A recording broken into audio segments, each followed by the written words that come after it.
comme vous l'avez vu et entendu, EMCI se lance dans une nouvelle campagne de dons, les 5000 semeurs. Et nous sommes tellement reconnaissants à Dieu pour ces projets qui vont être amenés à bien grâce à votre soutien.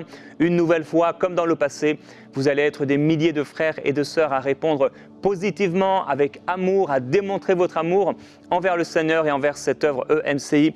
Et on est vraiment reconnaissant pour votre amour manifesté par vos dons, par votre générosité.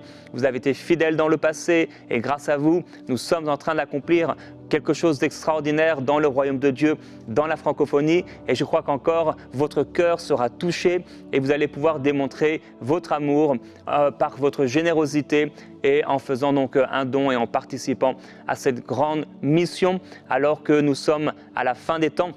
Il faut que le royaume de Dieu avance et vous avez vu donc ces différents projets dans cette vidéo de présentation. Entre autres, l'un des projets que j'aime particulièrement, c'est le projet de la Bible, ma Bible, comme on l'a appelé.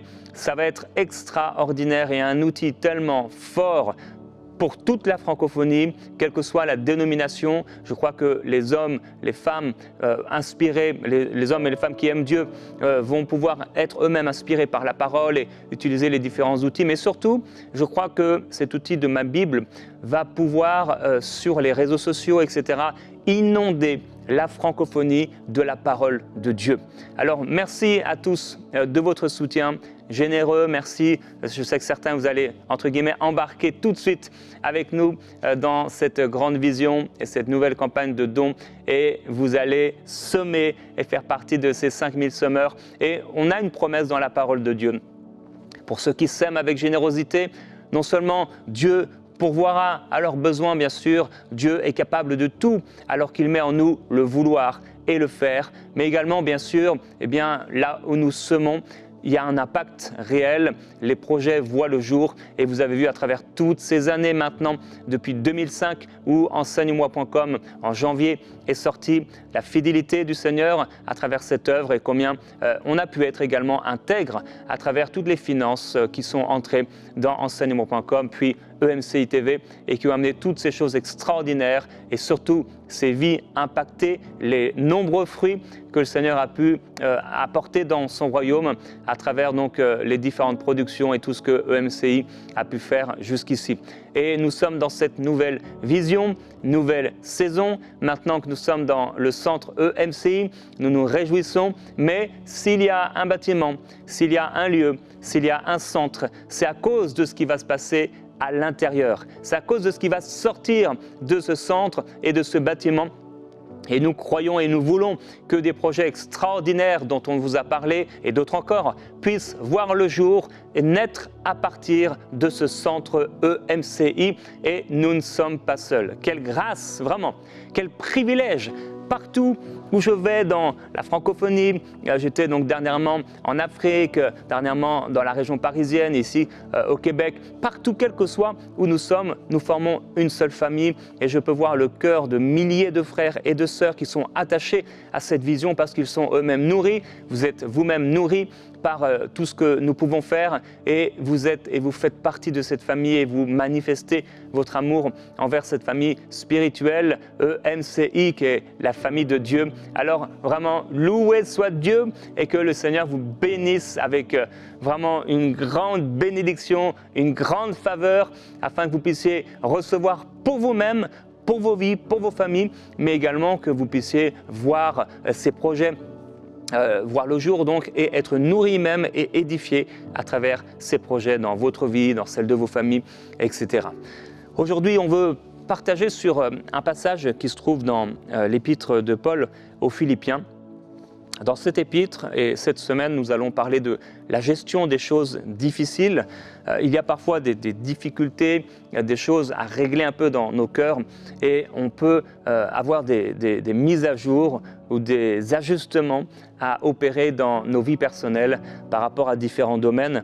Et il y a cette expression « leur Dieu, c'est leur ventre ». dans l'épître de Philippiens et on va en parler. Mais déjà, dresser un petit tableau rapide de ce que l'apôtre Paul est en train de partager ici, donc à tous ceux qui sont à Philippe à l'époque. Avec beaucoup d'amour, on peut vraiment ressentir l'amour de l'apôtre, l'amour de Paul, qui ne cesse de prier pour ses croyants malgré ses chaînes et le fait qu'il soit en prison. Il est persécuté pour la cause de Christ et de sa prison, au lieu de se lamenter et au lieu de faire demi-tour, au lieu de tourner, pointer peut-être son poing vers le ciel, vers Dieu, il est rempli d'amour et d'un amour profond et il est en train d'expliquer que finalement plusieurs personnes sont en train de prêcher Christ par envie ou même par rivalité. Leurs intentions sont impures, mais il dit qu'également d'autres personnes annoncent la bonne nouvelle de l'Évangile avec de bonnes dispositions. Et donc il va encourager les Philippiens à l'amour, à l'unité, à revêtir l'attitude d'humilité qui se trouvait en Jésus-Christ. Et il va leur parler de bons ouvriers comme des exemples, comme des modèles, comme par exemple Timothée et Épaphrodite. Vous savez, Épaphrodite, c'est cette personne dont l'apôtre parle dans Philippiens et qui a failli mourir, il a été malade. Et qu'est-ce qui s'est passé personnellement? Je suis convaincu qu'en fait, il a eu comme un burn-out. Aujourd'hui, on appelle ça comme ça. À l'époque, bien sûr, c'était différent. Mais il sait que pour pallier un peu à leur service, Épaphrodite va se donner à fond et certainement qu'au bout d'un moment, eh bien, ça va avoir un impact dans sa vie, dans son corps, mais par la grâce de Dieu, le Seigneur va le faire sortir de ce burn-out, va le faire sortir de cette maladie, de cette souffrance dans son corps pour qu'il puisse porter du fruit. Et donc, il va les mettre en garde contre les mauvais ouvriers. Il va expliquer que lui, dans sa vie, il considère tout ce qui pourrait être des gains comme une perte. Tout ce qui était bien, tout ce qui pourrait être comme un gain, lui, il le considère comme une perte. Il dit qu'il regarde toutes choses comme de la boue. Toutes ces choses dans lesquelles il pourrait mettre sa confiance dans la chair. Et il dit, je regarde toutes ces choses comme de la boue afin de gagner Christ. Et mon frère, ma sœur, dans cette vie présente, le but, c'est de gagner Christ. Le but, c'est que nous puissions le connaître, c'est que nous puissions vivre avec lui, c'est que nous puissions communier avec lui, c'est que le Seigneur Jésus-Christ puisse avoir un regard favorable dans nos vies, un regard de bénédiction, de joie, parce que nous sommes en train d'accomplir son œuvre. Alors, pour certains, on va le voir, l'Évangile, leur Dieu, c'est leur ventre. Mais nous ne sommes pas de ceux qui se retirent pour se perdre et nous ne sommes pas de ceux qui courent et qui abandonnent la foi pour aller vers le Dieu de ce siècle. Et je veux vous encourager aujourd'hui, et je vais vous encourager, mon frère, ma sœur, à pouvoir gagner Christ. Poursuivre cette route parce qu'à la fin, il ne restera rien d'autre que Christ. Toutes les choses sur cette terre, nos habits, nos vêtements, nos téléphones, nos biens, nos voitures, nos maisons, tout ça restera. Et l'important, c'est que nous puissions accomplir la volonté de Dieu. Donc dans Philippiens, au chapitre 3, l'apôtre Paul dit « Soyez tous mes imitateurs, frères, et portez les regards sur ceux qui marchent selon le modèle que vous avez en nous, parce qu'il y en a plusieurs qui marchent en ennemis de la croix. Je vous en ai souvent parlé, et là il dit « Et j'en parle encore maintenant en pleurant ». Donc on peut imaginer les sentiments de l'apôtre Paul en parlant de ces personnes. Il est là avec des larmes, ça le touche de voir ces personnes qui se perdent. Et il dit, la fin de ces personnes sera la perdition. Ils ont pour Dieu leur ventre. Ils mettent leur gloire dans ce qu'il fait leur honte. Ils ne pensent qu'aux choses de la terre. Vous pouvez le dire avec moi. Ils ne pensent qu'aux choses de la terre. Et il dit, mais notre cité à nous, elle est dans les cieux, d'où nous attendons comme sauveur le Seigneur Jésus-Christ, qui transformera le corps de notre humiliation en le rendant semblable au corps de sa gloire par le pouvoir qu'il a de s'assujettir toutes choses. Et donc on doit vraiment reconnaître le sérieux de ces paroles. Paul est en train de pleurer lorsqu'il écrit ces lettres et cette lettre est écrite dans les larmes. Elle est profonde et il aime vraiment ces gens. Il aurait aimé que ces personnes soient sauvées et c'est important pour nous de faire attention donc, à notre cœur lorsque nous parlons de certaines personnes qui s'éloignent de Dieu ou qui font le mal, à ce que nos cœurs soient vraiment, que nous soyons dans des dispositions d'amour. L'apôtre Paul parle de ces gens qui font le mal, qui ont pour Dieu leur ventre, mais il en parle avec amour, au point de pleurer par compassion. Donc même si des personnes prêchent des choses qui sont fausses, frères et sœurs, ne soyons pas de ceux qui accusent, qui critiquent, qui calomnient, qui injurient, qui jugent. Bien sûr, il peut y avoir des personnes qui font le mal, mais soyons bien sûrs que notre disposition de cœur soit la disposition d'amour qui plaît à Dieu. Et s'il faut pleurer pour ces personnes, pleurons pour ces personnes. Il est préférable de pleurer pour ces personnes plutôt que de simplement les juger et de raconter un peu partout tout ce qu'ils font de mal. Maintenant, il leur rappelle donc qu'il y a un modèle à suivre. Et s'il y a un modèle à suivre, eh bien, il y en a un autre à ne pas suivre. Il parle de ceux qui marchent en ennemis de la croix, et ces personnes qui marchent en ennemis de la croix ne prêchent pas forcément contre la croix. Mais leur façon de vivre, en fait, éloigne les gens de la croix. Et qu'est-ce que la croix? Alors, la croix, on le sait, c'est un lieu de honte. C'est un lieu de souffrance où Christ a porté mes péchés, tes péchés, mais aussi c'est un lieu de gloire pour celui qui accepte ce que Christ a fait sur cette croix, donc, et qui est prêt à porter sa propre croix, renoncer à sa vie et le suivre. Donc, ils ont pour Dieu leur ventre. Et je veux prendre cette courte phrase, ce morceau de phrase, ils ont pour Dieu leur ventre, pour pouvoir se poser des questions sur nous-mêmes et parler peut-être de ces croyants qui ont pour Dieu leur ventre, ou quelque part, peut-être que dans votre vie, vous agissez ainsi. Alors, qu'est-ce que ça veut dire en tant que chrétien, avoir pour Dieu notre ventre? Est-ce que je peux être chrétien et en même temps avoir pour Dieu mon ventre? Oui. En fait, c'est vraiment une question de fond. C'est ce qui va motiver notre vie spirituelle. En fait, avoir pour Dieu son ventre, c'est une histoire de motif, c'est une histoire de motivation. Si je cherche Dieu pour mon ventre, ça veut dire si je cherche Dieu pour les choses que Dieu veut m'apporter. Je ne parle pas ici des choses primaires, la santé divine, le fait que Dieu réponde à nos besoins, mais de toutes ces choses qui vont s'accumuler au-delà de ces choses importantes dont on a besoin. On peut se poser la question, et je vous pose la question, est-ce que vous êtes en train de suivre Dieu, en train de prier, d'écouter des prédications, de le servir, par exemple, pour l'argent? Est-ce que vous faites ces choses pour l'argent? Les dispositions de celui qui prêche l'Évangile doivent être pures. Aucun prédicateur ne devrait jamais prêcher pour l'argent. Vous savez, parfois, vous pouvez aller dans un hôtel, il y a ce qu'on appelle des valets. Il y a le valet qui est là, il prend votre clé et il s'attend au billet. Il est là et il attend une chose, c'est que vous puissiez lui donner un petit billet. Ne soyons jamais de ceux qui attendent un petit billet de la part des autres. Ça ne doit jamais être le motif. Mais au-delà des prédicateurs, qu'est-ce que moi je fais en tant que croyant? Ma participation au culte, mes prières, est-ce que je fais toutes ces choses en vue d'obtenir quelque chose de la part de Dieu? Si c'est le cas, je dois faire attention à ce que mon Dieu ne devienne pas mon ventre. Certaines personnes prient et elles vont à l'église comme seul but eux-mêmes. Elles ne rendent pas un culte à Dieu, mais lorsqu'elles vont à l'église et lorsqu'elles prient, leurs motivations sont profondément personnelles, hédonistes. Lorsque je faisais des cours de commerce, on a défini ce qu'était l'hédonisme. Vous regardez ça dans le Larousse.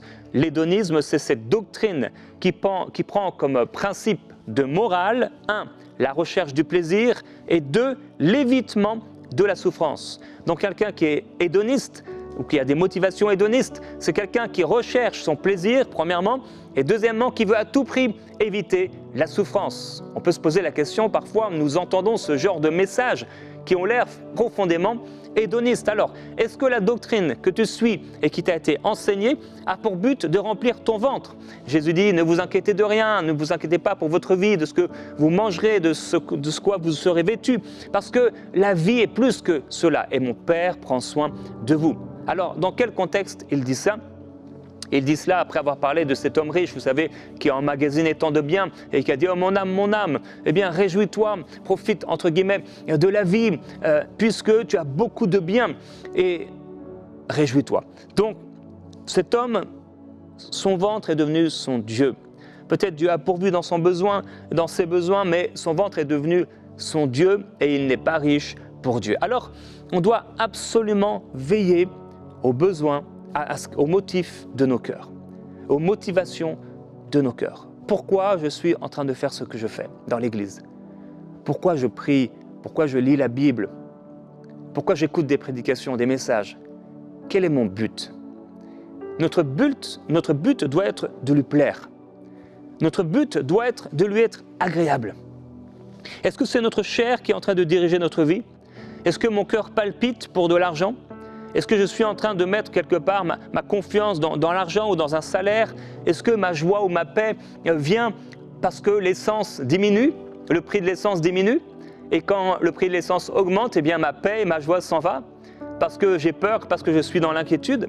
Est-ce que je suis rassuré quand je vois que mon compte bancaire est positif? Et quand il est négatif, je suis là et je suis dans l'inquiétude?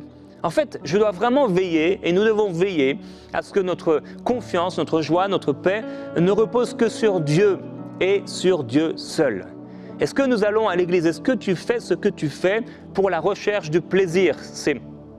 On a vu la première des choses que fait le fait d'être hédoniste. Quand tu vas à l'église, est-ce que peut-être tes pensées sont-elles fixées vers un garçon, une fille ou une relation amoureuse? Est-ce que tu vas dans ce groupe de jeunes parce que tu veux sortir avec quelqu'un, avoir des relations sexuelles ou obtenir des choses de la part des gens? Est-ce que tu y vas pour manger? Je me souviens, on avait notre groupe de jeunesse. Et un jour, une jeune fille est venue dans la réunion.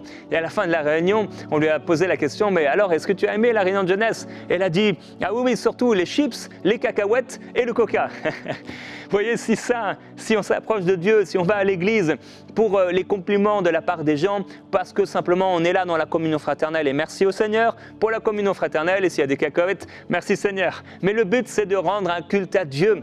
Le but, c'est de pouvoir l'adorer. Le but, c'est lui. C'est lui.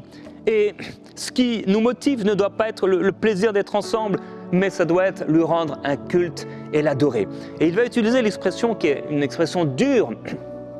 Il va dire, prenez garde aux mauvais ouvriers, prenez garde aux chiens. Alors, ce n'est pas une insulte, espèce de chien, c'est pas ça. Mais qu'est-ce que fait le chien? Le chien, il est vorace. Vous voyez, mon chien, je peux jeter n'importe quoi par terre, et bien, il va le manger. Et souvent, il ne se pose pas la question et il mange, il mange. Il y a des chiens qui sont voraces comme ça, ils pourraient manger des cailloux. Certains, d'ailleurs, chiens mangent des cailloux, tellement ils sont voraces. Et vous voyez, c'est ce genre de choses qu'il y a dans le cœur de ces personnes voraces. Je prie que vous ne soyez pas de ces personnes. Et donc, l'hédonisme, c'est une doctrine qui va enseigner aussi, deuxièmement, qu'il faut à tout prix éviter la souffrance. C'est ce qu'on appelle l'évangile bonbon, l'évangile dilué, qui enseigne que la vie spirituelle, c'est que du bonheur, c'est les désirs comblés, c'est une prospérité incessante, et ceci sans aucune souffrance. Mais si on a trop peur de souffrir, frères et sœurs, le moment où on va passer par la souffrance, on va s'éloigner de Dieu quand les souffrances vont se pointer à l'horizon. Quand il y aura un prix à payer, on va faire demi-tour. Mais je veux t'encourager, n'abandonne pas le Seigneur malgré la souffrance et malgré l'incompréhension. Paul va terminer en disant qu'il a appris à se contenter de son état. Il dit qu'il sait vivre dans l'humiliation et dans l'abondance, il a appris à être rassasié et à avoir faim. Et on doit aimer Dieu, même dans les difficultés, même quand c'est dur, même s'il y a un prix à payer, on doit continuer à aimer Dieu. On doit continuer à le servir. Je refuse que mon ventre soit mon Dieu. Déclare-le avec moi. Je refuse que mon ventre soit mon Dieu. Tu peux regarder ton ventre et lui dire, oh mon ventre, tu ne seras jamais mon Dieu. Tu ne seras pas mon Dieu. Je ne te servirai pas. Je servirai le Seigneur. Et dans ce temps de prière, si tu réalises qu'il y a quelque chose dans ta vie qui a pris la place du Seigneur, si tu réalises qu'il y a eu de mauvaises motivations dans ton cœur, des motivations impures, si tu réalises qu'en réalité, quand tu viens à l'église, ce n'est pas pour l'adorer, ton cœur n'est pas dirigé pour lui rendre un culte, mais en fait, tu viens pour toutes sortes de raisons, peut-être simplement parce qu'il faut aller à l'église, ou alors parce que tu espères avoir de l'argent, ou tu espères obtenir quelque chose. Alors j'aimerais ouvrir ce temps maintenant comme un temps de repentance. Il est important régulièrement de pouvoir se repentir pour les choses qui prennent la place de Dieu ou simplement que Dieu ne peut pas approuver. Et Père, nous voulons ensemble te demander pardon s'il y a dans nos cœurs, à un moment ou à un autre, eu des motivations hédonistes pour nous-mêmes, cette recherche à tout prix d'un plaisir personnel, ce désir profond de ne jamais souffrir. Père, tu nous as montré en Jésus-Christ un modèle. Seigneur Jésus, tu nous as montré un modèle de souffrance. Tu n'as pas recherché ce qui te plaisait. Tu n'as pas évité la souffrance, mais tu t'es donné parfaitement pour nous, complètement, entièrement. Tu t'es donné à la croix du calvaire. Et je veux prier pour toi, mon frère, ma sœur, alors qu'il y a un combat en toi et que la chair et ton ventre a pris la place de cette passion, de cette ferveur, et tu réalises que tu as perdu la ferveur, et c'est parce que justement il y a des choses qui ont pris sa place. Et je veux prier pour toi maintenant, qu'il y ait un feu nouveau qui se manifeste dans ton cœur par le Saint-Esprit. Père, je prie pour ce frère, pour cette sœur. Je prie d'abord, Père, pour ceux qui ont vraiment pour Dieu leur ventre. Au bout d'un moment, Seigneur, leur ventre a pris ta place. Et ils font tout ce qu'ils font simplement pour obtenir quelque chose. Ils veulent obtenir de l'argent, ils veulent obtenir des biens, des maisons. Ils veulent toujours prospérer, prospérer, Seigneur, à tout prix. Et leur cœur, en réalité, s'est éloigné de toi. Leurs pensées sont sans cesse dirigées vers des choses de la terre. Et Père, nous ne voulons pas que nos pensées soient sans cesse dirigées vers les choses de ce monde, mais vraiment et réellement et en vérité pour ton royaume, envers toi. Père, je prie pour la délivrance des mauvais esprits, la délivrance, Seigneur, de ces pensées, de ces mécanismes de pensée qui ont créé des forteresses dans le cœur de cette personne et qui ont pris la place de la ferveur, qui ont pris la place de la passion, qui ont pris la place du feu, qui ont pris la place de l'annonce de l'Évangile. Et Père, je prie et je te demande, s'il te plaît, d'amener à nouveau cette ferveur. Je prie pour un baptême de feu. Seigneur, aucun de nous dans ton royaume ne devrait avoir pour Dieu son ventre. Alors je prie pour de puissantes délivrances maintenant, au nom de Jésus-Christ. Père, je prie pour ceux qui sont en train de suivre comme des faux prophètes ou des mauvais ouvriers, qui enseignent des doctrines constamment, qui tournent les gens vers les choses matérielles de ce monde, vers les plaisirs personnels. Je prie pour ceux qui sont en train de suivre des faux prophètes, qui veulent les amener, Seigneur, dans des relations sexuelles ou simplement dans des relations impures ou dans des choses impures et mauvaises par rapport à l'argent, par rapport au contrôle, à l'esprit de contrôle. Je te demande, Seigneur, libère-les. Libère-les, Seigneur, là où il y a eu des semences, des mauvaises semences qui ont créé, qui ont semé, qui ont mis à la lumière ou qui ont fait naître des choses impures. Père, je prie pour une sanctification, je prie pour une libération, je prie pour une délivrance. Seigneur, s'il y a un Dieu, alors il doit avoir une délivrance. Alors Père, que ce Dieu, Seigneur, soit mis à l'écart, que ce Dieu soit anéanti par ta puissance et que tu puisses prendre la place, vraiment, le contrôle. Seigneur Jésus-Christ. Le Seigneur Jésus dit, vous m'appelez Seigneur, Seigneur, mais vous ne faites pas ce que je dis. Alors si tu réalises, mon frère, ma sœur, que tu appelles Jésus Seigneur, mais que tu ne fais pas ce qu'il te dit, c'est qu'il n'est pas vraiment le Seigneur de ta vie. Tu ne peux pas dire en vérité, il est Seigneur. Oui, il est le Seigneur des hommes, il est le Seigneur, mais est-ce qu'il est ton Seigneur? Et alors, aujourd'hui, si tu réalises qu'il n'est pas ton Seigneur, mais en réalité, tu es ton Seigneur. Et ton ventre, c'est-à-dire tes plaisirs personnels, sont devenus ton Seigneur. Et tu refuses maintenant de payer le prix et de souffrir parce que quelque part, ton ventre est devenu ton Seigneur.